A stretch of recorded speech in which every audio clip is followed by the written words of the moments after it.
الشيطان الرجيم بسم الله الرحمن الرحيم إن الذين كفروا لن تغني عنهم أموالهم ولا أولادهم من الله شيئا وأولئك أصحاب النار هم فيها خالدون۔ بے شک وہ لوگ جنہوں نے کفر کیا ہرگز ان کے کام نہیں آئیں گے ان کے اموال نہ ان کی اولادیں اللہ کے عذاب کے مقابلے میں کچھ بھی۔ یہی لوگ جہنم والے ہیں، اس میں ہمیشہ ہمیشہ رہیں گے۔ کفار کو اپنی دو چیزوں پر بڑا گھمنڈ رہتا تھا۔ ایک تو یہ کہ ہم بڑے صاحب اولاد ہیں، ہماری اولاد زیادہ ہے، ہمارا قبیلہ بڑا ہے۔ دوسرے ہم مالدار زیادہ ہیں، اور ان کے مقابلے میں آپ علیہ السلام یا صحابہ کرام وہ مالدار نہیں تھے، ان کے پاس اتنی جائیدادیں نہیں تھیں۔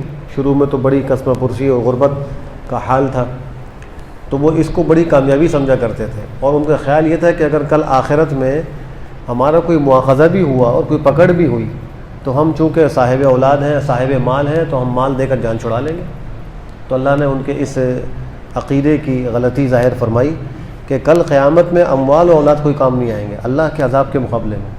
اگر کفر پر مرے تو عذاب الہی مقدر ہے، اور اس عذاب الہی سے بچنے کے لیے نہ مال کوئی کام آئے گا، نہ اولاد کام آئے گی، نہ قبیلہ کام آئے گا، نہ کسی کی سفارش کام آئے گی۔ یہی لوگ جہنم والے ہیں، فرمایا ہمیشہ ہمیشہ رہیں گے۔ جہنم کے 7 طبقات ہیں، نیچے سے اوپر، سب سے آخری طبقے کا عذاب سب سے سخت ہے، پھر اوپر کچھ کم، پھر کچھ کم، اس طرح ہوتے ہوتے 7واں طبقہ جو ہے وہ اس امت کے نافرمان اور بغیر توبہ کے مرنے والے مسلمانوں کے لیے ہوگا۔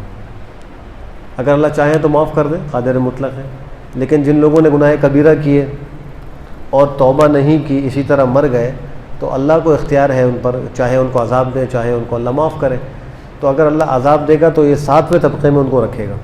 جو 7ویں طبقے کے لوگ ہیں ان کے لیے جہنم ہمیشہ ہمیشہ کی نہیں ہے۔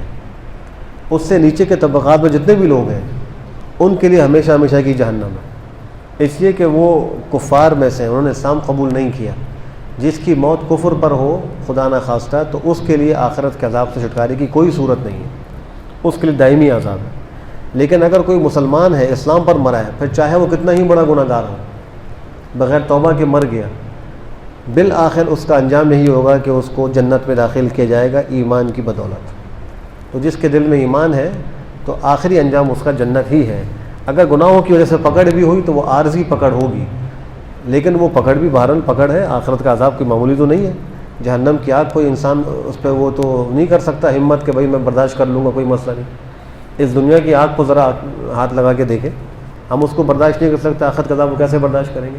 تو کوشش تو یہ ہونی چاہیے کہ انسان کی زندگی تقویٰ کے ساتھ گزرے اور اللہ کی نافرمانیوں سے بچ کر گزرے، اور اگر غلطی ہو توبہ کرے، استغفار کرے، ہر روز بار بار توبہ کرتا رہے، بالآخر اللہ سے ملاقات ہوگی تو وہ پاک و صاف ہوگا انشاءاللہ۔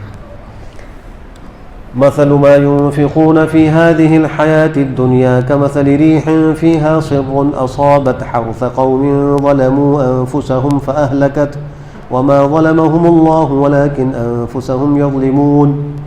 اس آیت میں کفار و مشرکین کے ایک اعتراض کا جواب ہے۔ ان کو ایک سوال تھا، سوال اس بات پر تھا، مسلمان کو یہ کہتے تھے کہ تم جو کچھ نیکیاں کرتے ہو تمہیں آخرت میں اس پر کوئی ثواب نہیں ملے گا، اور ہم جو نیکیاں کرتے ہیں ہمیں اس پر خالی ثواب نہیں بلکہ 10 گنا ملے گا ایک نیکی پر کم سے کم، اور باقی اللہ جس کو جتنا چاہے بڑھا دے، وہ اللہ کی مرضی ہے۔ تو وہ مشرکین و کفار کہتے تھے کہ یہ فرق کیوں ہے، تم نیکی کرتے ہو اور تم کہتے ہو کہ ہمیں ثواب ملے گا اور 10 گنا ملے گا، اور ہم نیکی کرتے ہیں تم کہتے ہو تمہیں کوئی بھی ثواب نہیں ملے گا، یہ فرق کیوں ہے؟ اللہ نے ان کے اس اعتراض کا جواب ایک مثال سے دیا، اور مثال یہ دی کہ جیسے کسی آدمی کا کوئی کھیت ہو، سبزی کا کھیت ہو، تو سبزی کا جو کھیت ہوتا ہے اس کو سرد ہوا سے یا سخت گرمی سے بچانے کی ضرورت ہوتی ہے۔ اگر اس کو گرمی سخت لگ جائے، لو لگ جائے تو وہ سبزیاں مرجھا جاتی ہیں، ٹھنڈی ہوا لگ جائے تو بھی مرجھا جاتی ہیں۔ تو ان کو محفوظ کرنے کے لیے چھپر لگایا جاتا ہے تاکہ اس کو مناسب روشنی ملے اور مناسب اس کو ہوا ملے، زیادہ کوئی چیز نہ ہو، اس چھپر سے وہ سبزی محفوظ رہتی ہے۔ اللہ اس آیت سے وہی سمجھانا چاہ رہے ہیں کہ کافروں نے اپنے نیک اعمال پر چھپر نہیں لگایا، مسلمانوں نے نیک اعمال میں چھپر لگا لیا، اس لیے مسلمانوں کے اعمال تو محفوظ رہیں گے، ان کے اعمال محفوظ نہیں رہیں گے۔ دنیا میں جو نیکیاں کریں گے محفوظ نہیں ہو. اب چھپر کس چیز کا؟ چھپر ہے ایمان، اخلاص، اتباع سنت. اعمال پر چھپر ایمان کا ہوتا ہے، اخلاص کا ہوتا ہے اور اتباع سنت کا ہوتا ہے. مسلمانوں کو یہ چھپر حاصل ہے کہ وہ ایمان بھی رکھتے ہیں، اخلاص کی بھی کوشش کرتے ہیں اور پیغمبر کے طریقوں کے اتباع کی بھی کوشش کرتے ہیں. اگر یہ سب چیزیں وہاں موجود ہیں تو اس کے نیکیاں، اس کے اعمال سب اس محفوظ شیلٹر کے اندر ہیں اور وہ اللہ کے ہاں قابل اجر و ثواب ہیں. اور جو نیکیاں یہ مشرکین و کفار کر رہے ہیں، دنیا کے اعتبار سے رفاہی کام کرتے ہیں، بسا اوقات مسلمانوں سے بھی زیادہ کر رہے ہوتے ہیں. خدمت خلق کے کام ہم دیکھتے ہیں کہ کفار کی جو حکومتیں ہیں وہ زیادہ کر رہی ہوتی ہیں اپنے عوام کے لیے مسلمانوں کی بنسبت. ہم دیکھتے ہیں کہ ان کے اندر بہت سی چیزوں میں دیانت یا سچ یا ملاوٹ نہ کرنا یہ خوبیاں پائی جاتی ہیں. بہت سے اچھے کام وہ کر رہے ہوتے ہیں اور ایک دوسرے کے ساتھ تعاون کا جذبہ ہوتا ہے، غریبوں اور مسکینوں کی مدد کا جذبہ ہوتا ہے. تو یہ سب ان کی نیکیاں ہیں، لیکن چونکہ وہ ایک محفوظ چھپر کے نیچے نہیں ہے اس لیے آخرت میں اس کو ثواب نہیں ملے گا. اس پر چھپر لگانے کی ضرورت ہے ایمان، اخلاص اور اتباع سنت کا. جب وہ لگ جائے تو ان کی سب نیکیاں اللہ کے ہاں معتبر ہوں گی، قیمتی شمار ہوں گی. اسی کو فرمایا کہ مثال اس کی جو وہ خرچ کرتے ہیں یعنی کفار و مشرکین اس دنیا کی زندگی میں، وہ اس ہوا کی طرح ہے جس کے اندر پالا ہو. سرٌ پالا، سر کا لفظ جو ہے وہ تیز گرم ہوا جس کو لو کہتے ہیں اس پر بھی ہوتا ہے، اور جو سخت ٹھنڈی ہوا ہو اس کو بھی سر کا لفظ اس کا یعنی اس پر اس کا اطلاق ہوتا ہے تو کہا جاتا ہے. یہاں مراد وہ پالا سخت ٹھنڈی ہوا ہے.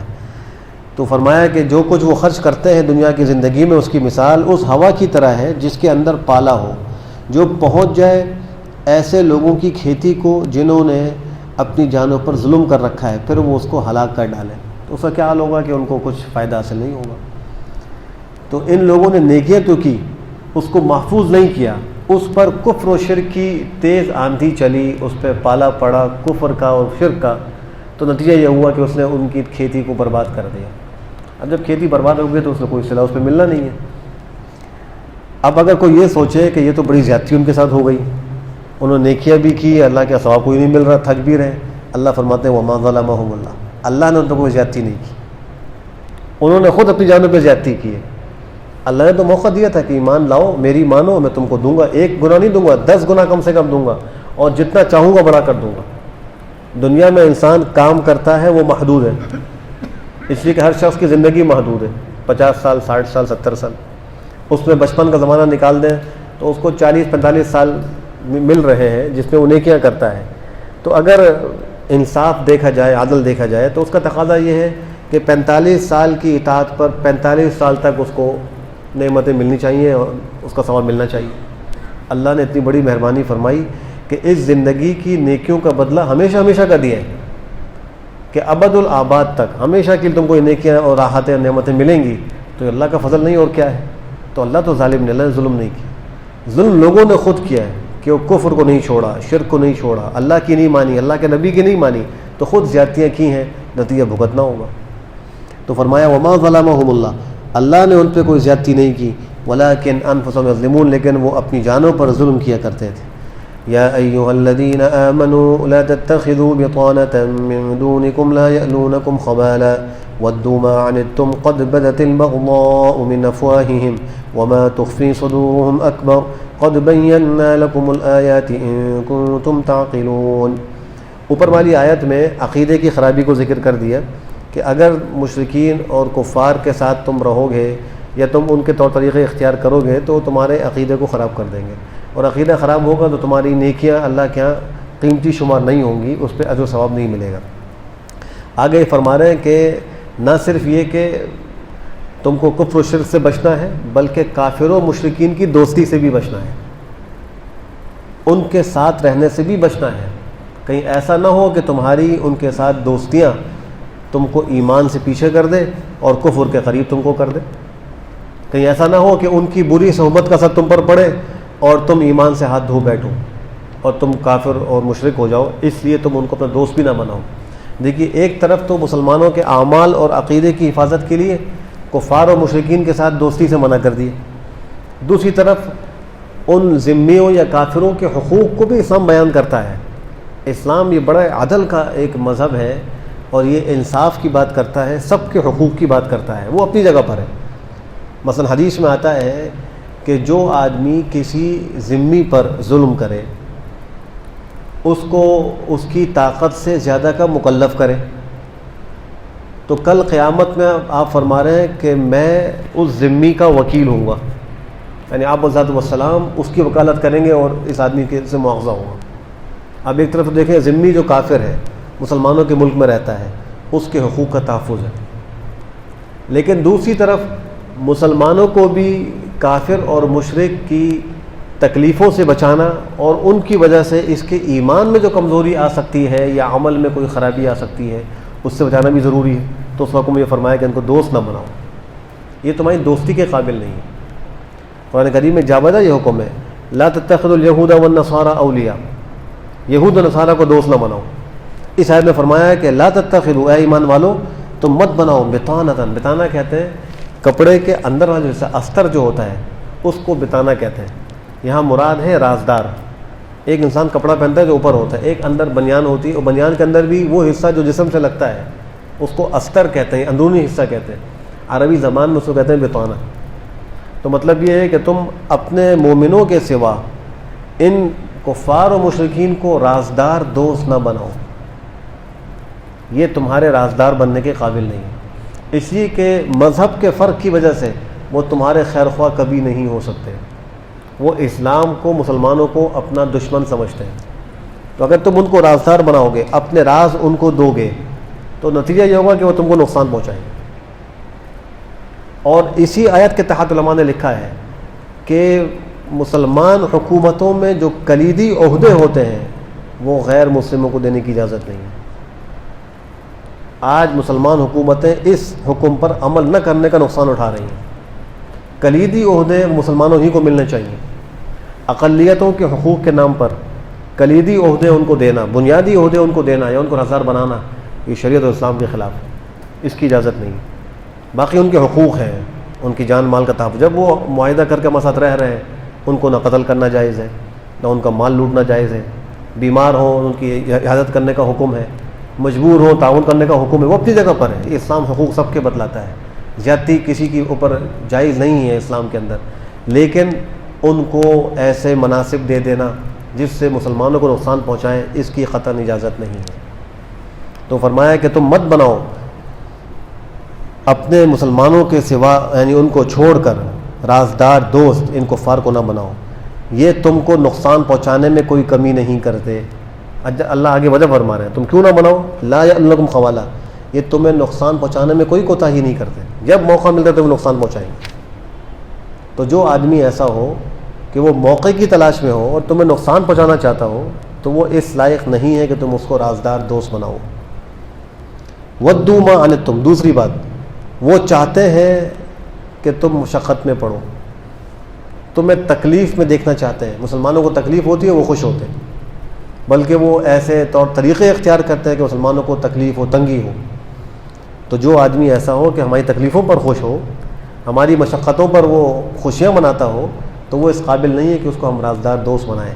حضرت عمر بن الخطاب کے زمانے میں ایک نصرانی کاتب تھا، منشی تھا، اچھا لکھتا تھا۔ تو حضرت عمر کو کسی نے مشورہ دیا کہ آپ اس کو اپنا منشی مقرر کر دیں، یہ اچھا لکھنے والا ہے، کاتب اچھا ہے، آپ کو فائدہ ہوگا۔ فرمایا کہ اذن اتخذت بطانہ، اگر میں اس کو اپنا منشی بنا لوں تو پھر تو میں اس کو اپنا رازدار بنا لوں گا، حالانکہ اللہ کا حکم یہ ہے کہ تم اپنے مسلمانوں کے سوا کسی کو رازدار نہ بناؤ، میں اس حکم کی خلاف ورزی نہیں کر سکتا۔ حضرت عمر فاروق نے اس کو اپنا منشی نہیں بنایا، بلکہ اپنے جو ماتحت صوبوں کے گورنر تھے ان کو یہ پیغام جاری کیا کہ تم عیسائی لڑکیوں سے شادیاں نہ کرو۔ نتیجہ اس کا یہ ہونا تھا کہ جب وہ کسی گورنر کی بیوی کوئی عیسائی کتابی آ جائے، اگرچہ اس زمانے میں نکاح کرنا جائز تھا، اہل کتاب سے نکاح کرنا اس زمانے میں جائز تھا، لیکن پھر بھی منع کیوں کیا کہ جب وہ تمہاری بیوی بنے گی تو وہ رازدار ہوگی، تمہارے کاموں کو بھی دیکھے گی، تمہارے معاملات کو بھی دیکھے گی، جبکہ حکم یہ ہے کہ اپنے سوا کسی کو اپنا رازدار دوست نہ بناؤ۔ تو انہیں فرمان جاری کیا تھا اپنی خلافت کے زمانے میں کہ کوئی بھی میرا والی حاکم ان کتابی عورتوں سے شادیاں نہ کرے۔ ودوا ما عنتم، وہ چاہتے ہیں تمہاری تکلیف اور مشقت کو۔ قد بدت البغضاء من افواہہم، تحقیق دشمنی ظاہر ہو چکی ہے ان کے منہ سے، یعنی باتیں ایسی کرتے ہیں جیسے دشمنی ظاہر ہوتی ہے. وما تخفی صدورہم اکبر، تو جو ظاہر ہے وہ کم ہے. اللہ فرماتے ہیں جس کو ان کے سینوں نے چھپا رکھا ہے، جو ان کے دلوں میں مخفی باتیں ہیں، اکبر وہ تو بہت زیادہ بڑی ہیں. جو ظاہر کرتے ہیں وہ تو بہت کم ہے، دل میں جو بغض و عناد، دشمنی ان کفار نے مسلمانوں کے خلاف چھپائی ہوئی ہے وہ بہت بڑی ہے. اللہ فرمائے تحقیق ہم نے تمہارے لیے نشانیاں کھول کھول کے بیان کر دی اگر تم عقل رکھتے ہو. اتنی باتوں کے جاننے کے بعد بھی اب اگر کوئی کسی کافر کو اپنا رازدار دوست بنا رہا ہے یا اس کو اپنا معتمد بنا رہا ہے تو اندازہ کیجئے وہ کتنی بڑی حماقت کر رہا ہے، اللہ کے صریح حکم کی خلاف ورزی کر رہا ہے. اس کو دنیا اور آخرت میں اس کا نقصان اٹھانا پڑے گا، اس لیے ابھی سے توبہ کرنے کی ضرورت ہے. ہا انتم اولائی تحبونہم ولا یحبونکم وتؤمنون بالکتاب کلہ واذا لقوکم قالوا آمنا واذا خلوا عضوا علیکم الانامل من الغیظ قل موتوا بغیظکم ان اللہ علیم بذات الصدور. آگے اللہ تقابل پیش کر رہے ہیں، مسلمانوں کافروں کا تقابل. اس سے خود اندازہ ہوتا ہے کہ کون جو ہے وہ دوستی کے قابل ہے کون دوستی کے قابل نہیں. فرمایا سن لو، تم ہی وہ لوگ ہو کہ تم ان سے محبت کرتے ہو. اے مسلمانوں تم ان سے محبت کرتے ہو، تم وہ لوگ ہو. ولا یحبونکم، تم سے محبت نہیں کرتے. اتنا صاف حکم اللہ فرما رہے ہیں. اگر کوئی کافر زبان سے دعویٰ کرے ہم آپ کے بڑے خیر خواہ ہیں، ہم آپ سے بڑی محبت کرتے ہیں، ہم آپ کو بہت جو ہے وہ چاہتے ہیں، تو اس کا دعویٰ ٹھیک ہوگا یا اللہ کا فرمان ٹھیک ہوگا؟ اللہ کا فرمان ٹھیک ہوگا. اللہ فرمایا ولا یحبونکم، تم سے محبت نہیں کرتے. جتنا مرضی دعویٰ کریں، جتنے مرضی وہ میٹھے بن کر آئیں، چاہے ہماری وہ آگے بڑھنے اور ترقی کے منصوبے لے کر آئیں اور کہیں کہ آپ کے یہاں سے غربت دور کر دیں گے، افلاس دور کر دیں گے، پسماندگی دور کر دیں گے، تعلیم میں آپ کو اوپر لے آئیں گے وغیرہ وغیرہ، ان سب باتوں سے بھی اگر وہ اظہار کریں محبت کا، اللہ فرماتے ہیں ولا یحبونکم. دوسری طرف وہ مسلمانوں کو دوش دیتے ہیں کہ تم بڑے تنگ نظر ہو، تم بڑے جو ہے وہ پسماندہ ہو، تمہارے ظرف بڑے تنگ ہیں اور تم جو ہے وہ بنیاد پرست ہو وغیرہ وغیرہ. اللہ فرماتے ہیں وَتُؤْمِنُونَ بِالْكِتَابِ كُلِّهِ، تم تو ساری کتابوں پر ایمان رکھتے ہو. مسلمان کا اسلام اس وقت تک مکمل نہیں ہوتا جب تک وہ تمام آسمانی کتابوں پر ایمان نہ لے آئے، جب تک وہ تمام انبیاء پر ایمان لے کر نہ آئے. اللہ نے جن کے نام ذکر کیے انبیاء کے، ان کے نام بنام ان پر ایمان لانا ضروری ہے. جن کے نام ذکر نہیں ہوئے ان پر اجمالی ایمان ضروری ہے کہ اللہ نے جتنے بھی انبیاء بھیجے میں ان سب پر ایمان لاتا ہوں. 1 لاکھ سے زائد انبیاء کا آنا روایات میں مشہور ہے. ہمیں تو 1 لاکھ کے نام یاد نہیں ہیں، تاریخ میں ان کے نام بھی نہیں ملتے، لیکن ہمارا یہ ایمان کامل اس وقت ہوگا، اللہ کے یہاں معتبر اس وقت ہوگا جب ہم یہ ایمان رکھیں کہ اللہ ہم آپ کے تمام انبیاء پر ایمان لاتے ہیں. اگر کسی ایک نبی کا بھی کوئی انکار کر دے، بقیہ ساروں کو مانتا ہو، پورے قرآن کو مانتا ہو، آخرت کا عقیدہ ہو، تو وہ شریعت کے اعتبار سے مسلمان نہیں. کوئی مسلمان حضرت موسیٰ علیہ السلام کا انکار کر دے مسلمان نہیں ہوگا، کوئی حضرت عیسیٰ کا انکار کر دے مسلمان نہیں ہوگا. تو ہمارا تو ایمان ہی ان کے انبیاء پر ایمان لائے بغیر پورا نہیں ہوتا. اگر کوئی آدمی آج کہے کہ اللہ نے جو تورات نازل کی تھی میں اس پر ایمان نہیں لاتا، میں اس کو اللہ کی کتاب نہیں مانتا، وہ کافر ہو جائے گا. اللہ نے جو انجیل اتاری تھی اپنے نبی عیسیٰ علیہ السلام پر میں اس کو نہیں مانتا، نعوذ باللہ، وہ یہ کہتے کافر ہو جائے گا. ایمان لانا تمام کتابوں پر، تمام صحف پر، تمام کتابوں پر ایمان لانا ضروری ہے. تو مسلمانوں کو اللہ فرما دیں کہ تم تو ساری کتابوں پر ایمان لاتے ہو، لیکن ان کا کیا حال ہے؟ وہ قرآن کریم پر ایمان نہیں لاتے، وہ اپنے نبی کے سوا کسی نبی پر ایمان نہیں لاتے. یہودی حضرت عیسیٰ کے منکر، آپ علیہ السلام کے منکر، عیسائی حضرت موسیٰ کے منکر، آپ علیہ السلام کے منکر، خالی اپنے نبی کو مانتے ہیں اور ان پر بھی کامل ایمان ان کا نہیں ہے، درست ایمان نہیں ہے. وجہ اس کی یہ ہے کہ ان کے انبیاء نے ان کو نصیحت کی تھی، دیکھو نبی آخر زمان آئیں گے، اگر وہ آ گئے تو ان کی اطاعت کرنا، ان کی مدد کرنا، ان پر ایمان لانا. انہوں نے تو اپنے نبی کی بات بھی پوری نہیں مانی، بقیہ انبیاء کو کہاں سے مانتے؟ تو تنگ نظر کون ہوا؟ جو سارے انبیاء پر ایمان لا رہا ہے، ساری کتابوں پر ایمان لا رہا ہے وہ، یا جو صرف اپنے نبی پر ایمان لاتا ہے اور اس پر بھی پورا ایمان نہیں لاتا؟ اپنی کتاب پر ایمان لاتا ہے، اس پر بھی اس کا ایمان مکمل نہیں ہے، اس لیے کہ تورات میں بھی نبی آخر زمان کی پیشگوئی موجود ہے، انجیل میں بھی موجود ہے، اور آپ کے اوصاف بارکہ کا ذکر بھی موجود ہے. اور اللہ خود فرماتے ہیں کہ یہ جو اہل کتاب ہیں یہ اللہ کے نبی کو ایسے پہچانتے ہیں جیسے کہ اپنی اولاد کو پہچانتے ہیں. تو ان کی کتابوں میں ذکر موجود ہے، جبھی تو اللہ یہ فرما رہے ہیں. ان کے سامنے اوصاف آ گئے جبھی تو اللہ نے یہ فرمایا. اس کے باوجود وہ نہ مانے تو تنگ نظر تو وہ ہوئے، مسلمان تو تنگ نظر نہیں ہے. تو فرمایا کہ تم ایمان رکھتے ہو ساری کتابوں پر. وَإِذَا لَقُوكُمْ، اب منافقین کا حال ذکر ہوا. جب وہ تم سے ملتے ہیں تو وہ کہتے ہیں ہم ایمان لائے، بعض یہود بھی ایسا کرتے تھے، مسلمانوں سے ملتے تھے، کہتے تھے ہم تم پر ایمان لائے. منافقین بھی یہ کہتے تھے. وَإِذَا خَلَوْا، اور جب وہ الگ ہوتے تھے، تنہائیوں میں ہوتے تھے، عَضُّوا عَلَيْكُمُ الْأَنَامِلَ مِنَ الْغَيْظِ، تو تم پر چباتے ہیں اپنے انگلیوں کے پوروں کو مارے غصے کے. انسان کو غصہ آتا ہے تو وہ اپنے ناخن کو چباتا ہے، اپنے جسم کے کسی حصے کو چباتا ہے یا پوروں کو چباتا ہے. تو وہ لوگ اپنے غصے کا اظہار خلوتوں میں کرتے ہیں، اس غصے کے اظہار میں اپنی انگلیاں چبا ڈالتے ہیں. ان کے اندر اتنا بغض بھرا ہوا ہے اسلام و مسلمانوں کے خلاف. اللہ فرماتے ہیں قل، اے نبی آپ کہہ دیجئے، موتوا بغیظکم، اپنے غصوں میں جل مرو. اس لیے کہ ان کو اسلام کی ترقی پسند نہیں ہے، ان کو مسلمان کا دین پر مضبوط ہونا پسند نہیں. اس لیے آپ دیکھیں مختلف ہیلوں اور حربوں سے مسلمانوں کو گمراہ کرنے کی کوشش کرتے ہیں، کبھی آزادی کے نام پر، کبھی عورتوں کے حقوق کے نام پر، کبھی جو ہے وہ دہشت گردی کے نام پر، مختلف چیزوں کے نام پر وہ مسلمانوں کو نقصان پہنچانے کی کوشش کر رہے ہوتے ہیں. یہ ان کا دلی بغض ہے. اللہ فرماتے ہیں کہ تمہاری خواہشات کبھی پوری نہیں ہوں گی. تم چاہو کہ اسلام مغلوب ہو جائے، یہ کبھی مغلوب نہیں ہوگا. اللہ نے اسلام اس لیے بھیجا ہے کہ یہ تمام ادیان پر غالب آئے. حدیث شریف آپ نے فرمایا الاسلام یعلو ولا یعلی علیہ، اسلام غالب آئے گا، اس پر کوئی غالب نہیں آئے گا. اللہ فرماتے ہیں هو الذی ارسل رسولکم بالہدی ودین الحق لیظہرہ علی الدین کلہ. اللہ نے رسول کیوں بھیجا؟ تاکہ تمام ادیان پر اس کا دین غالب آ جائے. جب اللہ یہ چاہتے ہیں تو یہ لوگ اپنی خواہش کبھی پورا ہوتا ہوا نہیں دیکھ سکیں گے اپنی خواہش کو، اور ان کی خواہش کبھی پوری نہیں ہوگی کہ اسلام مغلوب ہو جائے اور یہ غالب آ جائے. اللہ کے نبی کو حکم فرمایا کہ ان کو کہہ دیں مر جاؤ اپنے غصوں میں، بے شک اللہ جانتا ہے جو دلوں کے اندر ہے. صدق اللہ العظیم. اللہ ہم سب کو عمل کی توفیق نصیب فرمائے.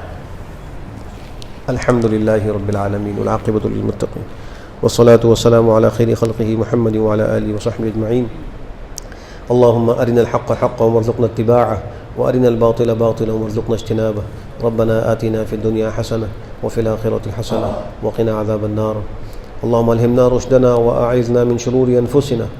اللهم ربنا هب لنا من أزواجنا وذرياتنا قرة أعين واجعلنا للمتقين إماما. ربنا لا تزغ قلوبنا بعد إذ هديتنا وهب لنا من لدنك رحمة إنك أنت الوهاب.